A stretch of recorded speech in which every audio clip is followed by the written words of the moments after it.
So the second act is Food Act 1983 so boleh belilah masing-masing Saya pun baru order je Food Act ni di library. Mana dia punya Food Act? Okay, kalau siapa yang tak pernah tengok akta, inilah rupa akta akta makanan 1983 So kebanyakannya memang terlibat secara langsung lah dalam penguasaan halal lah.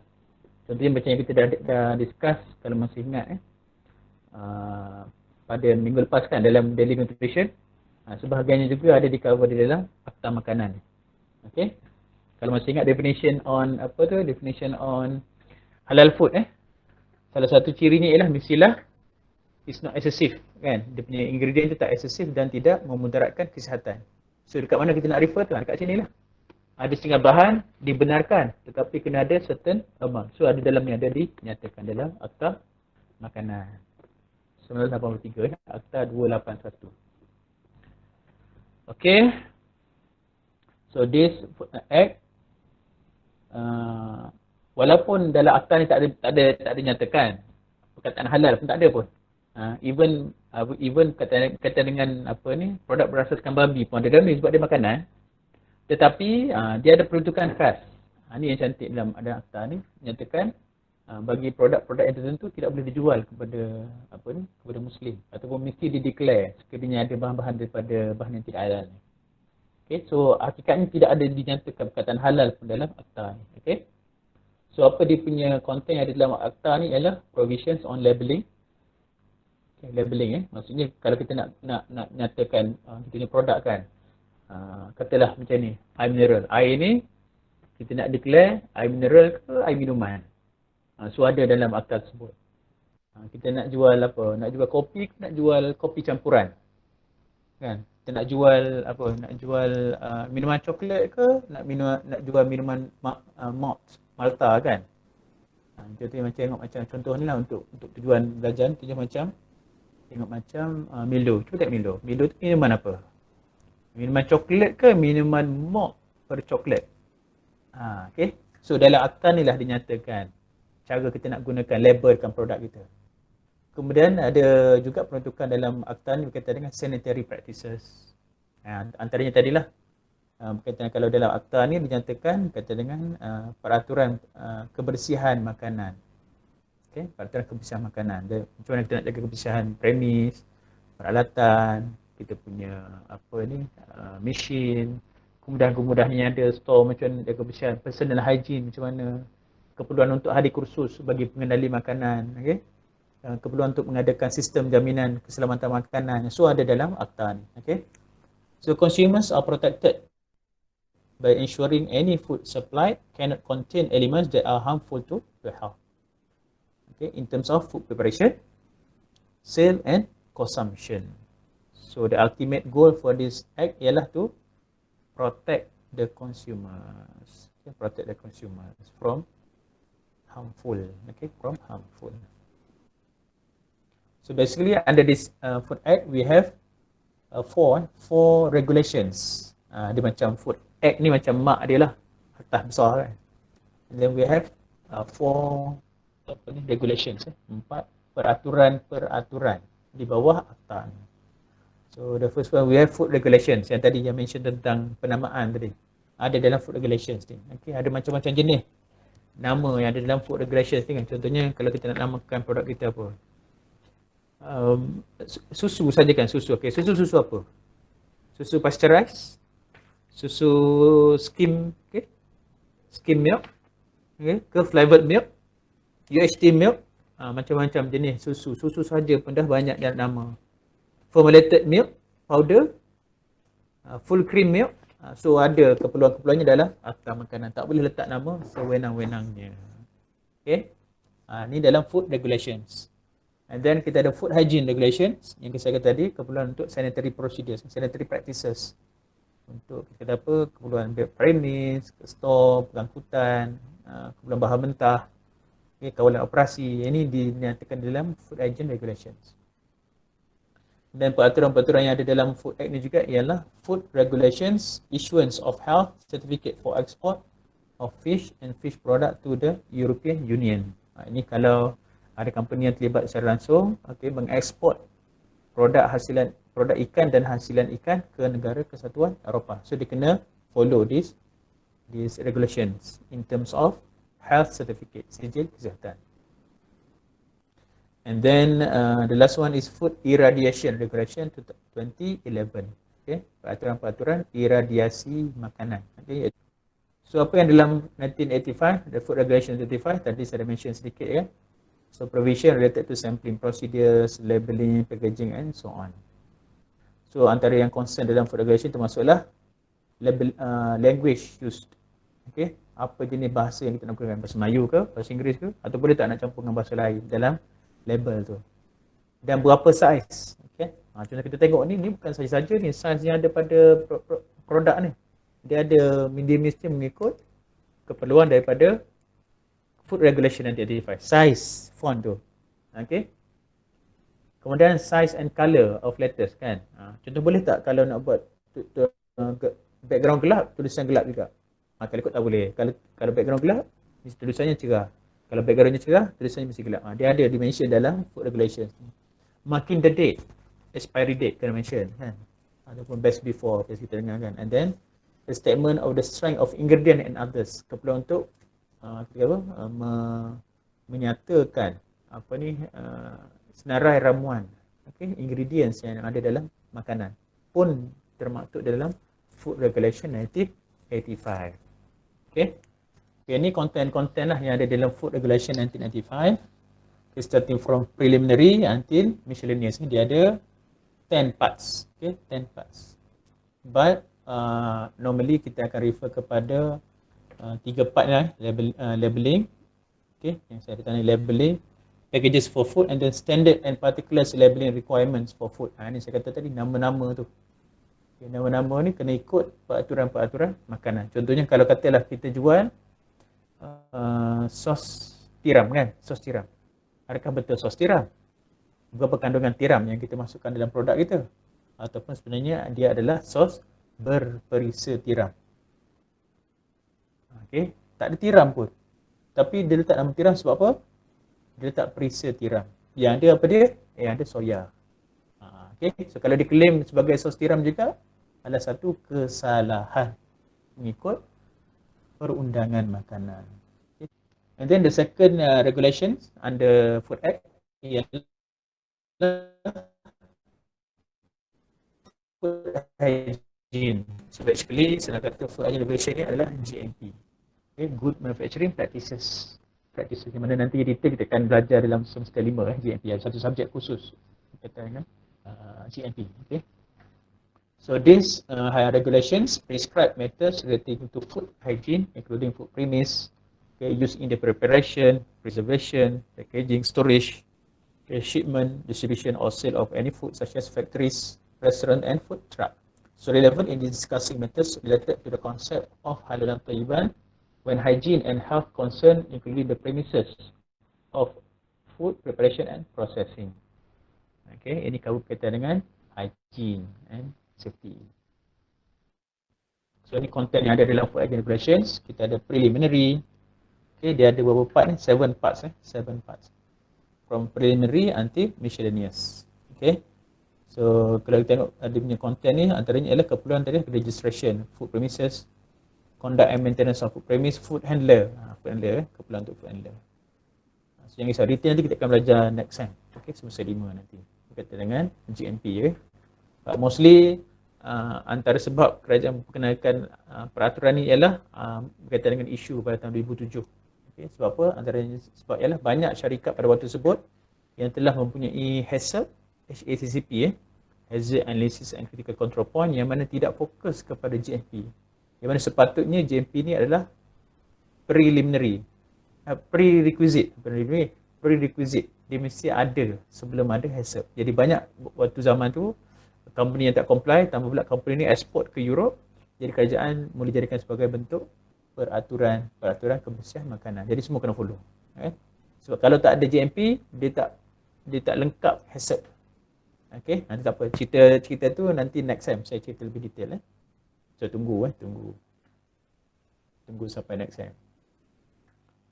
Okay, and then next akta yang ketiga So kita dah tengok APD 2011 and then Akta Makanan 1983. Seterusnya adalah Akta Kerajaan Tempatan, Local Government Act 1976. So through this act, okay, it give power to local government of Malaysia to implement their activities. Ni kuasa-kuasa yang diberi kepada PBT, okay, pihak kuasa tempatan ataupun local authorities. So it is the last group of the hierarchy of government after the federal and the state. So have more power than JAKIM to take action against any wrongdoing related to halal. For example, Shah Alam City Council, MBSA, Majlis Melalui Shah Alam, has 16 bylaws atau disebut sebagai undang-undang kecil. Dia walaupun kita dalam undang-undang kecil tak mention spesifik tentang halal, tetapi dia ada berkait, contohnya elemen on hygiene, okay. Numerous sections that have given the halal execution power to the local authority even though there is no halal word. Dan kalau kita masih ingat pada semester lepas, pada semester 3 kita belajar tentang prosedur. Salah satu keperluan dokumen yang boleh kita hantar ialah lesen perniagaan. So lesen perniagaan ni siapa yang keluarkan? Pihak berkuasa tempatan. Kan majlis yang keluarkan lesen perniagaan tu. So kalau tak lesen perniagaan, tak boleh nak mohon sijil halal. So secara tak langsung PBT pun memainkan peranan. So for example, the same application will be followed in the case of halal over any offence related to food and any offence is committed in the case of advertisement. Okay. Contohnya dia naikkan tak boleh kita nak naikkan signboard kan pada kita punya kedai. Premis kan. Tak boleh sewenang-wenangnya letak nama restoran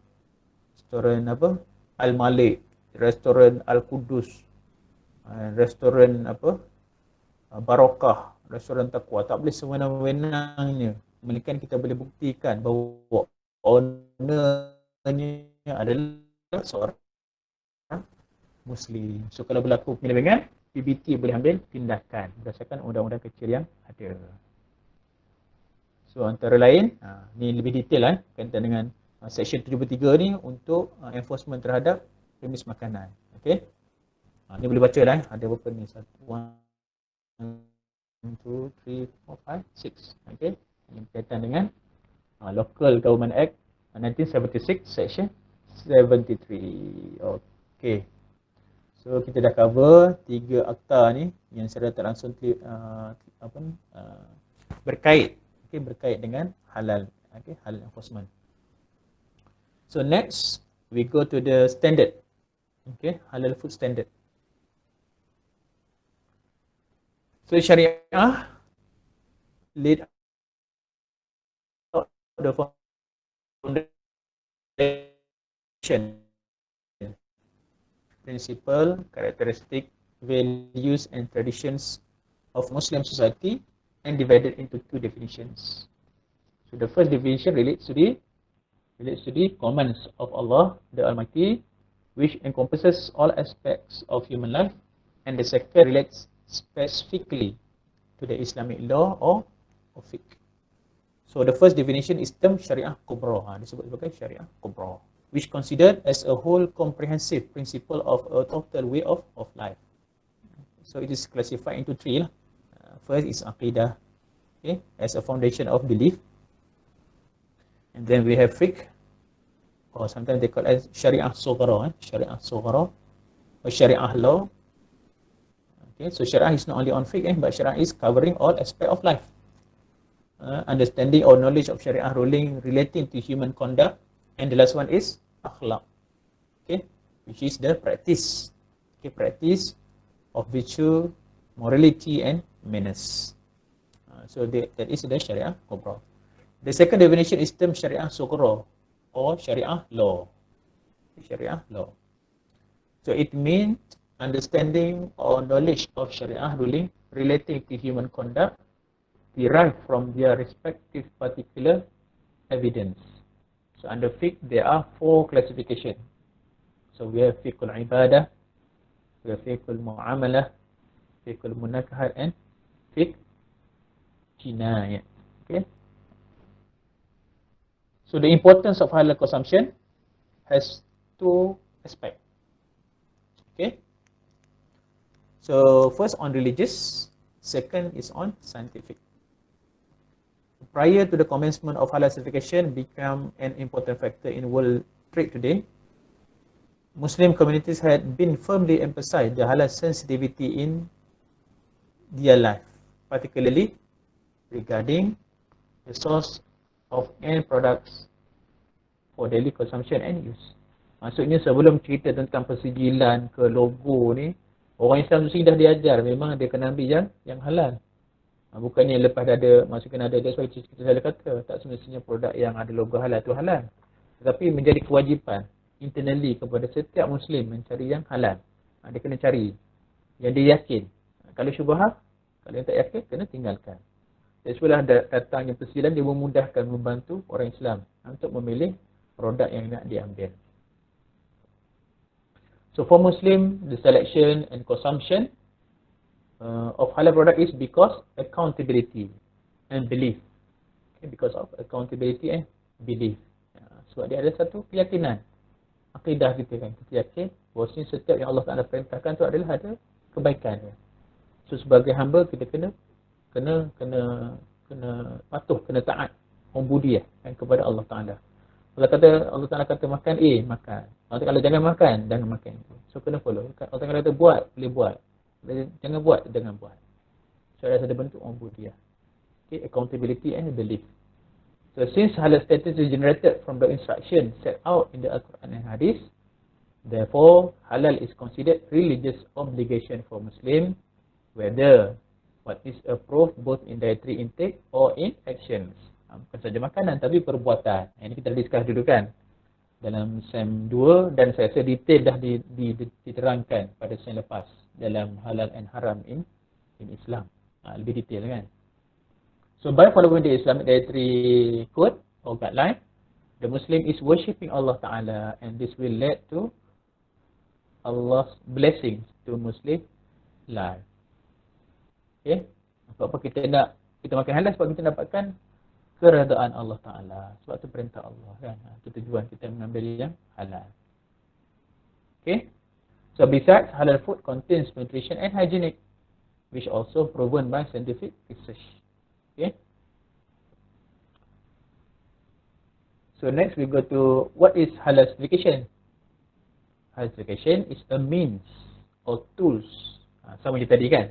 Piramid tadi tools untuk dietary guideline. Certification adalah satu means ataupun alat to ensure customer satisfaction, assurance and reliance or trust. It is a mechanism to provide assurance that the food ingredients and processes involved are Sharia compliant. So what is the importance for this certificate? Kalau kita dah kata, tak payahlah kita dah yakin kan. Because nanti kita akan discuss tentang proses kan. Sebab dunia hari ni prosesnya lebih detail. Dia lebih kompleks compare dengan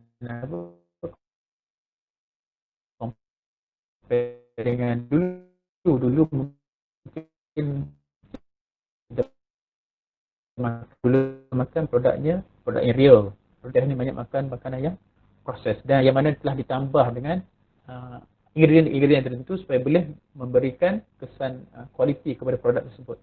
Contohnya seperti emulsifier kan, yang ada EE number banyak tu kan, additive, bahan additive. Jadi disebabkan ada penambahan ni, perlunya ada satu pihak yang berautoriti yang lebih mempunyai kefahaman tentang bahan ni untuk mengesahkan dulu.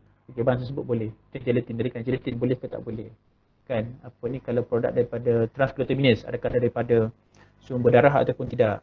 Kan, penggunaan apa ni, bagi biasa orang buat ni, placenta kan, untuk produk kecantikan, boleh ke tak boleh. So kita ada authority yang boleh mengesahkan. That's why we need certificate. Because it is difficult to get genuine halal food and products for Muslim consumers. Okay, memanglah yang jual tu Muslim. Jual contohnya kita kata pisang goreng tapi minyak tu, contoh minyak ambil daripada mana? Ya, dapatkan minyak yang murah, contoh kadang ada yang ambil daripada minyak recycle. So macam mana proses minyak recycle tu? Kita faham ke tak dengan proses tu? That's why lah Nabi kata pada hadis kan, la ya'lamuhunna katsirun minan nas. So tak ramai yang tahu. So kita belajar ni nak tahu yang rupanya ada tu, sama tak terfikir kan, kritikal minyak ni, rupanya ada benda kritikal dalam minyak ni. Kan? Okay, and then so lots of product without halal label or with unauthorized halal label. So it requires the entire products and process involved with higher level of hygiene standards, okay, of cleanliness, safety and nutrition. So in Malaysia, this halal certificate started since 1970s. So year 2000, Malaysia released its first halal standard, which known as MS 1500, which is the guideline for halal food, to produce halal food.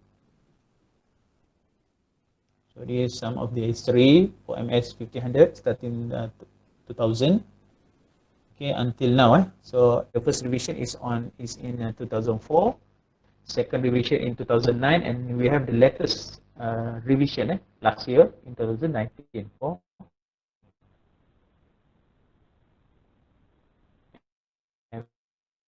MS 1500. So make sure you refer to the latest standard, okay, MS 1500 2019. There are lots lagi yang just review last year. One of it is MS 1500, and then MS 2424 for pharmaceuticals, MS 2400 for logistics, okay. So this is the standard for MS 1500, the latest one. So they have committee representation for introduction, 7 clause, case scope, formatted reference, term and definition, requirement, compliance, certificate, halal certification mark. Okay. So this is the initial the first step when any companies want to implement or practice the halal. So they need to follow this guideline. Okay, MS 1500. So in this standard we have 10 terms. So they have include about 3 new terms, which are food, processing area and sertu. Okay, compared to 2009 version. Okay, compared to 2009 version. So these are some of the terms in that standard. The first one is what is halal. Okay, what is Sharia law. So details you may refer to that particular standard. And then we have fatwa. Fatwa, what is fatwa? Okay. And then beside terms, we also have the requirement. There are 1, 2, 3, 4, 5, 6, 7, 8. 8 requirements that we call as the best practices under this MS 1500. So we have management responsibilities, premises, devices, utensils, sanitation and safety, processing, storage, transportation, packaging and labeling, and then the last one is legal requirements.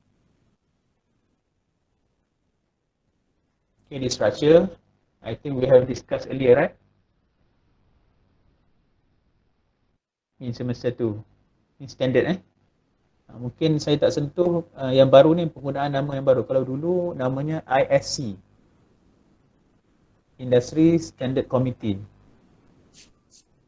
Kan? Kalau yang baru dah tukar nama, nama dia NSC, International Standard Committee. Dulu namanya Industry Standard Committee. Yang baru ialah National Standard Committee, I masih sama lah. Untuk halal untuk halal. Okay. Ini untuk makluman lah yang untuk updated. So sekarang ni standard, kalau ikutkan list hingga Oktober 2019 ada 28. Yang baru saya tak rasa mungkin ada lagi pertambahan. Contohnya macam yang saya hadir baru ni, antaranya ni standard yang tengah dibangunkan. Itu baguslah untuk awak nanti bila habis keluar kan, halal profession standard.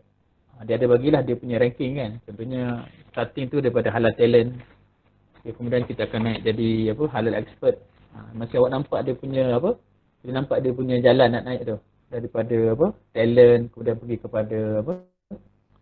kepada expert, dan seterusnya pergi kepada professional. Untuk career path, baguslah. Ni dalam proses dah ada nombor dah. MS 2691. Dalam proses akhir dah untuk di approve by kementerian. So makin banyak maksudnya lepas ni mungkin bila kita discuss next year, mungkin bukan 28 dah, mungkin dah 30 lebih dah akta, bukan akta, standard yang berkaitan dengan halal.